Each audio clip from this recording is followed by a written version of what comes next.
Ever look at the back of your toothpaste or sunscreen and think, what is all this stuff? If you're anything like me, you want simple, affordable, low toxic options you can actually trust and better yet, make yourself. In today's video, I'm showing you exactly how I make my own homemade sunscreen, toothpaste, deodorant, shampoo, and conditioner, and body wash. These recipes are super simple, budget friendly, and filled with ingredients you can actually pronounce and find at your grocery store. No mystery chemicals, no overpriced natural labels, just wholesome, effective products made from scratch. So if you've been wanting to ditch the toxins and take control of what goes on your skin, let's jump right in. And as always, there'll be timestamps down below as well as the recipes linked in the description. So the first recipe on the list is sunscreen. This is the newest recipe that I have made. A lot of the other recipes in today's video I've been making for over a year at least, some 2 or 3. Sunscreen I just started making this spring and summer because I started looking at the back of the labels of most conventional sunscreens found at the store, and I did not feel comfortable putting those ingredients on my baby skin. There's some brands that I feel like are okay, like Think Baby, but I just wanted to make my own, so I knew exactly what was going in it. This one is simple, nourishing, and made from ingredients you might already have, and if not, you can probably get most of them either at your local grocery store or just on Amazon. This is a mineral-based, non-toxic sunscreen made with nourishing ingredients and zinc oxide for broad spectrum protection. Because it's homemade and not lab tested, I always recommend doing a patch test first and then reapplying often, especially if you're out in the direct sun. But for the most part, our family just tries to avoid the direct sunlight from 12 to 4. You can also adjust the zinc oxide to make it stronger. Just make sure to blend it really well so it goes on evenly. So you can see at the start of the video here, I just cut off some aloe from my aloe plant. Aloe vera soothes inflammation, hydrates, and supports healing after sun exposure. But you're going to make sure that you either want to use, like I did, directly from the plant, or find aloe gel that's at least 50% plus pure. If you're using aloe directly from the plant, you're gonna either want to whisk it really well with a fork, or even better, if you have a blender, you can blend it, and this just makes it smoother, the consistency. So when you add it into the other things, it's completely dispersed. So I added roughly 2 tablespoons of aloe, but you could add up to 1/4 cup of aloe. And I just put that aside in another bowl, and then in the pot that I'm melting my ingredients, I added 1/4 cup of coconut oil. This offers roughly an SPF of 4 to 7 and also has antimicrobial and moisturizing properties, and it also just helps with the consistency of the sunscreen and the smell. I personally love the smell of coconut. Next, I added 1/2 cup of shea butter. Shea butter has approximately an SPF of 3 to 4. Alone, this would not be enough to protect you from the sun, but combined with all the other ingredients, it boosts the SPF, and then as well, it also has vitamins in it like A and E, which can help protect against free radicals from sun exposure, and it also really helps with the consistency. And then I added roughly 2 tablespoons of beeswax in here. This also has a natural SPF of 2 to 5, but I also add it for consistency, and it helps with the water resistant of the product. And then I added 2 tablespoons of my homemade vitamin E oil. I made this by infusing, I believe it was olive oil with the petals from sunflower, because sunflowers are naturally high in vitamin E. And if you don't know, vitamin E is high in antioxidants and great for skin health. So while this is not necessary, it definitely doesn't hurt to put it in. And then what I did, since I didn't have a double broiler, I added 1 pot full of water and didn't really bring that to a boil, just warmed it up. And then in the smaller pot, that's what I put all those ingredients in, and then put it in the pot of water and stirred it slowly until it melted. You don't want to heat it high because you don't want to ruin the properties of any of the ingredients, just enough to melt the ingredients so you can mix it together. And then I took it off, let it cool, and then I added my aloe vera into it. And once it was completely cooled, I added the zinc oxide, and this is what really gives you the broad spectrum SPF protection, so this is really important. I added 2 tablespoons. 1 tablespoon of zinc oxide has roughly an SPF between 15 and 30, so yes, this is really what's going to help protect you in this, so this is an important ingredient to have. This is one of the ingredients I didn't find at my local grocery store, but it is on Amazon, so I'll link it down below if you're interested. I also want to emphasize that it's important to get the non-nano zinc oxide because this, they say, is larger particles, so it's safe for humans for skincare because it sits on your skin rather than being absorbed. Once it's cooled off and you add the zinc oxide and the aloe vera, just whip it all together with a hand mixer or a blender, and then if possible store it in a glass amber jar just to protect the product from degrading from the sun. And make sure to always label your product with exactly what you put in it as well as the date you made it because it's easy to forget. Okay, now on to the next recipe. Now we are making a deodorant. This is one of the ones I've made for years and years, for basically as long as I can remember because it's so simple and easy to make. And this lasts me months because I'm personally someone, I don't really use deodorant a lot. And I find now that I haven't used it a lot, I just honestly don't need it as much, but I will wear it if we're going out somewhere special or something.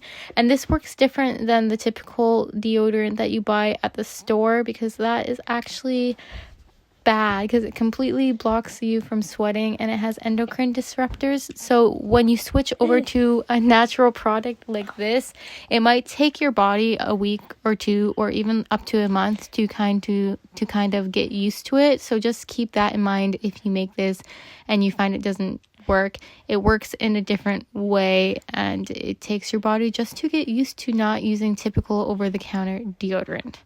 Okay. Now with that little spiel out of the way, the ingredients in this is coconut oil, arrowroot powder, or if you don't have that, cornstarch is fine, baking soda, vitamin E oil again, and then essential oils.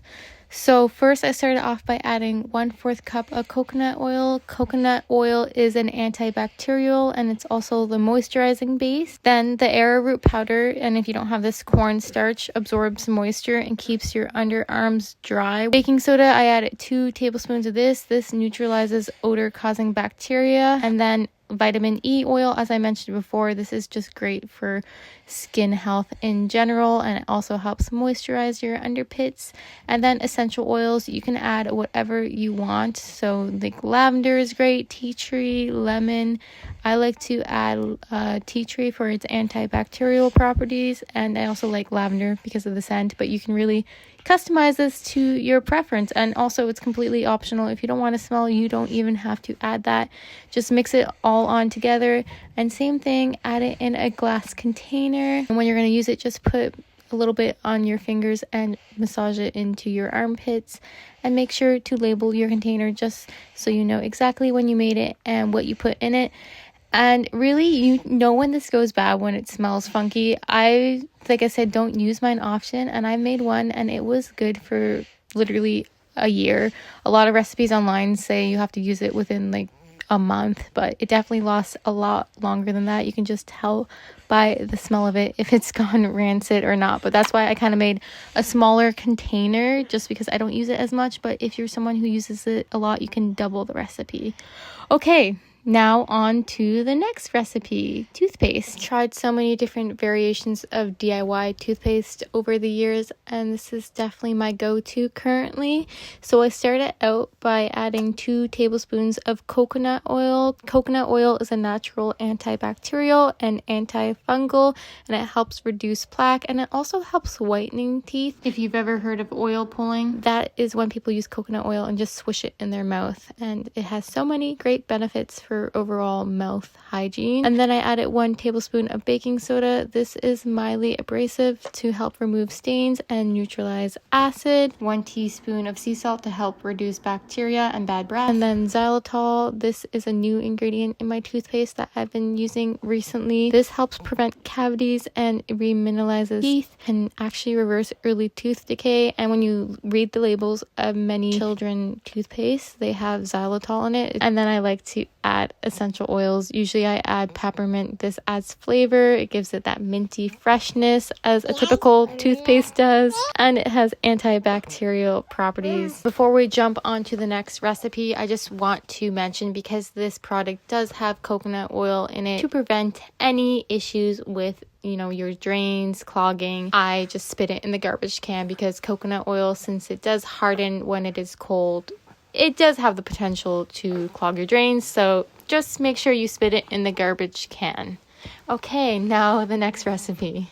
This is our recipe for body wash that we've been making for over a year now. The main ingredient for cleansing is castile soap. We use that in so many things. It's so versatile. The specific ratios for this version is 1/3 cup of castile soap, the liquid kind, 1/3 cup of almond oil, but you can use any oil of your choice. But adding the almond oil helps moisturize the skin as well as soften it and improve skin tone. And then I added a little bit of that vitamin E oil that I had, just because I had some on hand. Again, not necessary, but this also helps to moisturize the skin and reduce inflammation, improving overall skin health. And then I also added honey, and this again helps to moisturize and hydrate the skin, and it's also an antibacterial.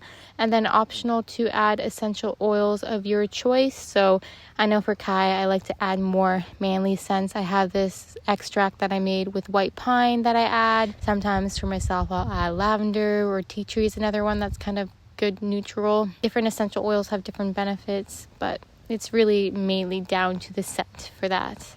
And then go ahead and label it. And because this doesn't have any typical parabens or chemicals that a conventional over-the-counter body wash would have, you have to make sure you shake it before each use, just because naturally oils and water separate. So if you don't shake it, the cleansing component will separate from the oils, the moisturizing components, and then you'll just get one or the other, but it just takes a second to shake it up. Okay, so now on to the next recipe is my shampoo recipe.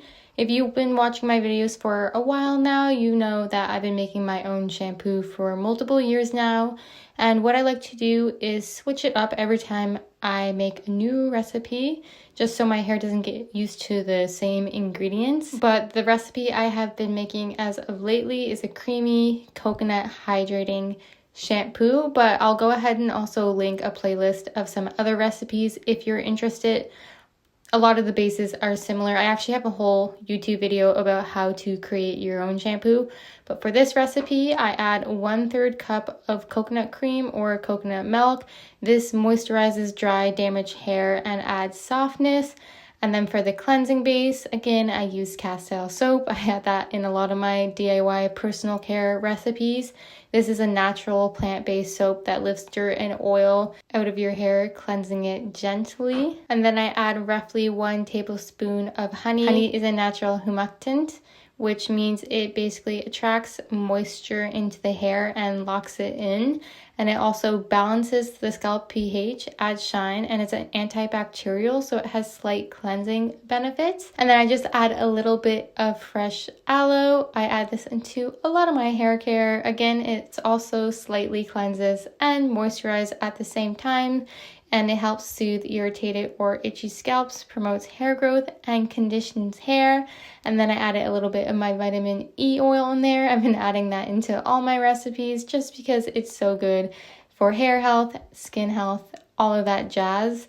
And then I added a little bit of my homemade rosemary extract. Rosemary is my favorite herb for hair growth and preventing hair loss and hair thinning.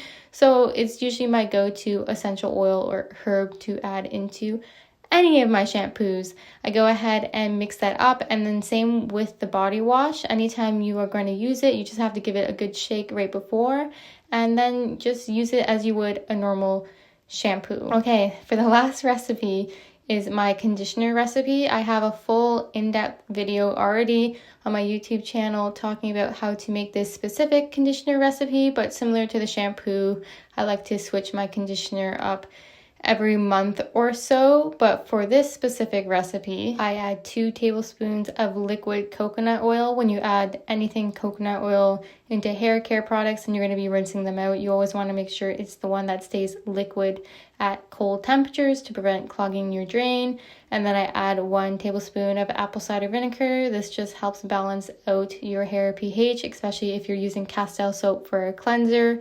And then I add 1 tablespoon of honey, similar to the shampoo, just helps add moisture and lock it in. And then 1 teaspoon of avocado oil to help moisturize your hair even more.